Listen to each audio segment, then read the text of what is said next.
thank you guys. Thank you bro. See ya. Thank you.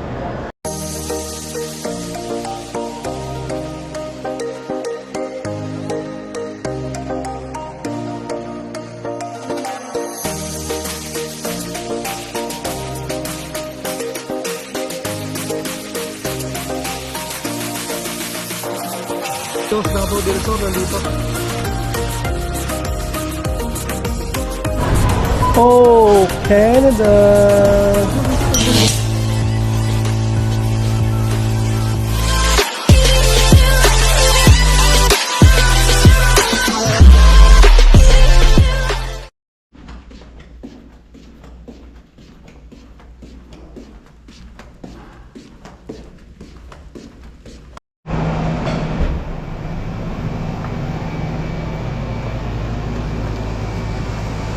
Yo mga par, kamusta walking vlog tayo mga par, no?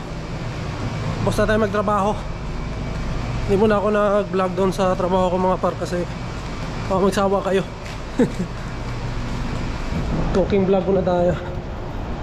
Lakad-lakad lang tayo, medyo malamig dito sa loob sa amin, pero dito sa labas sakto lang. Sakto lang mga par. So yun, maaga kami nakauwi mga par, no? So itong vlog na to mga par, kwentuhan tayo habang naglalakad. So yun, sabi ko nga kung may gusto kayong kung gusto nyo magpa-shoutout, mag-comment lang kayo sa baba para ma-shoutout ko kayo. Yun nga, maaga kami natapos mga par, no? Mississauga, yung aming ruta. So 3 tao na naman kami mga par kasi may bago kaming trainee na galing downtown. Kaya ayun. Yun, magandang panahon. Kaya nakasando nga lang ako. Kaya goods ang panahon ngayon mga par. Hindi katulad doon na nakaraan. Nung Monday mainit, sobrang init, no? Ito maganda, oh. Pwede lang magsando. So pupunta ako ngayong mga par, no? Punta akong Stacy. Kasi nandoon nga sila, no? Ang aking mother-in-law, father-in-law, tsaka misis, tsaka si Inday. Last day nga pala ngayon ng pasok nila Inday mga par. So bakasyon sila July, August ng katapusan yata balik. So medyo mahaba-haba yung pahinga ni Inday. Ayun, medyo makakapag rin tayo mga par, no, sa daycare ni Inday, no? Kasi yun nga, nagbabayad tayo monthly doon pa makapagpahinga tayo ng 2 buwan.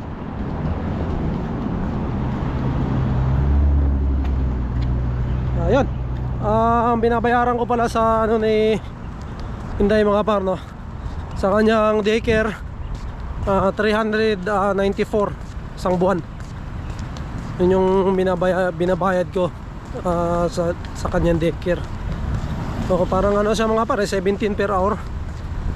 So kinikwenta nila. So nakakabayad ako, maximum na yung mga para 394. Minsan pag mga walang pasok 374 yun. Pero pinakamataas na nabayad ko 394. Sa isang lang yung mga para, isang bata lang. 3 oras yun mga par, kasi hanggang alas 3 yung school niya. Tapos 3 to 6 pupunta siya doon sa daycare. So 3 oras, so 17 per hour, no? So dapat masundo mo siya ng before 6 or size, or else magbabayad ka ng extra kasi yun, lampas na sa yun mga par. So yun, i-share ko lang, no, kung sa may mga balak pumunta, no, dito sa Canada. Yun, yung daycare meron siyang may bayad siya, no? Kung walang magsusundo sa anak nyo, talagang kayo, pipilitan kayo mag daycare, or mayroon kayong na mga babae natin na pwede nyong bayaran, no?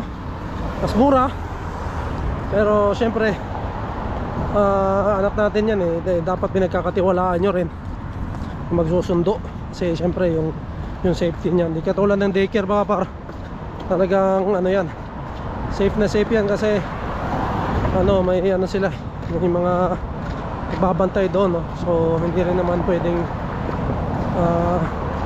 pabayaan nila yan kasi responsibility nila yan.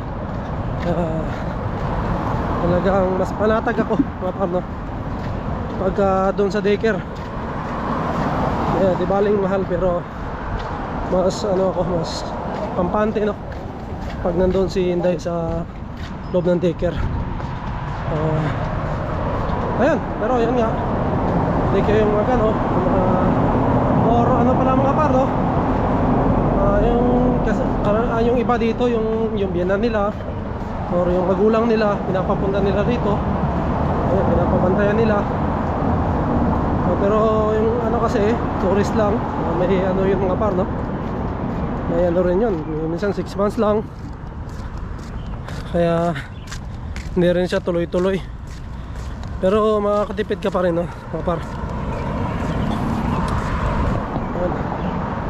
Pero syempre ituturis mo yung yung magulang mo or yung binan mo kung gusto mong papuntahin. May parang yung tourist visa mga par, mayroon din yung mga group of fans, no? Pupunta nila rito or i-sponsoran mo sila. So katulad namin mga par na pa lang, temporary pa lang dito, hindi pa kami or pwede naman siguro, pero syempre kailangan ng group of fans yun mga par, no? And syempre student pa si Mrs. Medyo lang, pero yun nga, yung biyanan ko nga nandito, nag-sponsor nun yung sister-in-law ko mga par, no? Hindi kami, sila nandito. Ayan si Papa, gusto niya ng bumalik dito ng winter. Sabi ko nga, mas mahirap dito pag winter kasi hindi ka makakalabas halos, no? Bahay ka lang palagi, hindi katulad ngayon, magandang panahon, pwede ka makagala, lakad-lakad. And yung iba nga, pwede kami mamasyal mga par. Gusto ko nga siyang ipasyal sa CN Tower. Mag-ano tayo ng panahon dyan, Sunday siguro, para wala tayong pasok. Kasi sayang din naman pag nag-absent tayo mga par, no? Yun mga par, gusto ko lang din palang i-shoutout, no? Bago nating subscriber, no? Yan, gamit ng cellphone, baka magkamali tayo. Si Kikay Castillo, no? So shoutout Kikay Castillo ng Quebec, no? Taga dito rin siya, Canada, taga Quebec, Canada, no? Kikay Castillo, shoutout. Maraming salamat sa pag-subscribe, no, at panonood. So sana no, makapasal din tayo dyan sa Quebec yan mga par, no? So sabi Quebec daw yan pagka so ano pa man yan, Quebec. Sana makapasal tayo dyan soon, pagka may papel na tayo or stable na tayo, no? Sa ngayon kasi mahirap pa, marami pang gastusin mga par. So malapit ako sa STC. Let me get in the vlog. Yo, What's up? shout out. What's up, vlog? Is this going on YouTube? Yeah. So what channel? What's your YouTube? Bye. Thank you guys. Thank you, bro. Yeah. Thank you. I got new subscriber.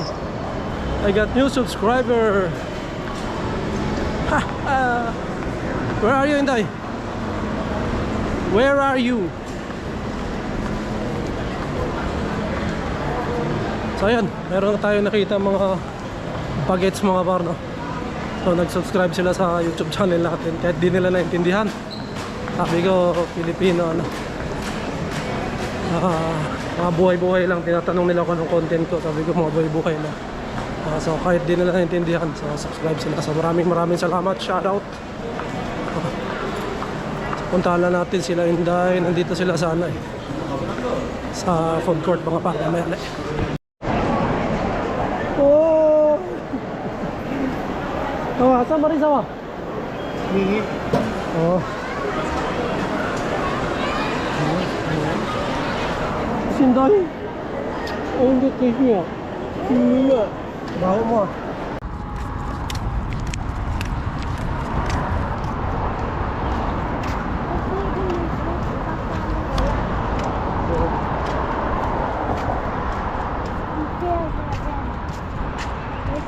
Pauwi na kami mga par.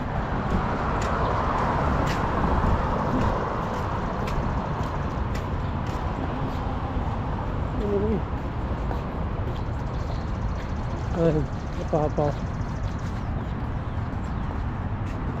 Sana mga puno, green.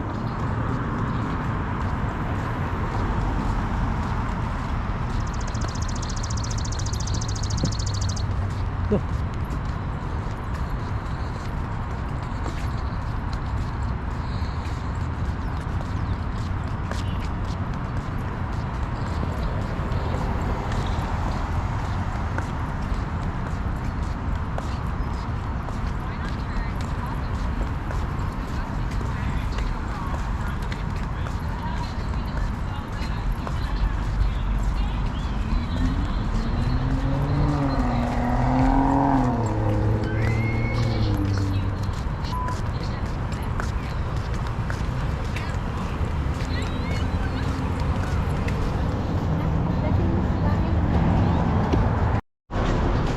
So, ayan mga par, dito na kami. Pauwi na kami. Tumambay lang kami sa STC na. Pili pala ako mga par na ito, rack. Lagay ng mga sapatos.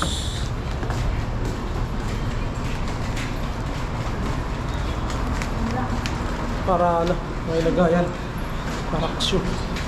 Para hindi kakalat-kalat yung aming ano. So, ayan. Pahinga na tayo mga pardo kasi bukas may pasok ulit tayo. So nakakatuwa mga pardo, may nakita tayo sa STC yung mga bata no. Nag-subscribe sila mga par. So yan, nakakatuwa lang na appreciate nila no. And hindi sila ano, maganda yung ano nila mga pardo, napansin tayo. Kaya ayan, relax na tayo mga par, nandito na kami. So maraming salamat ulit sa lahat no. To God all the glory. We'll see you in the next one. Bye.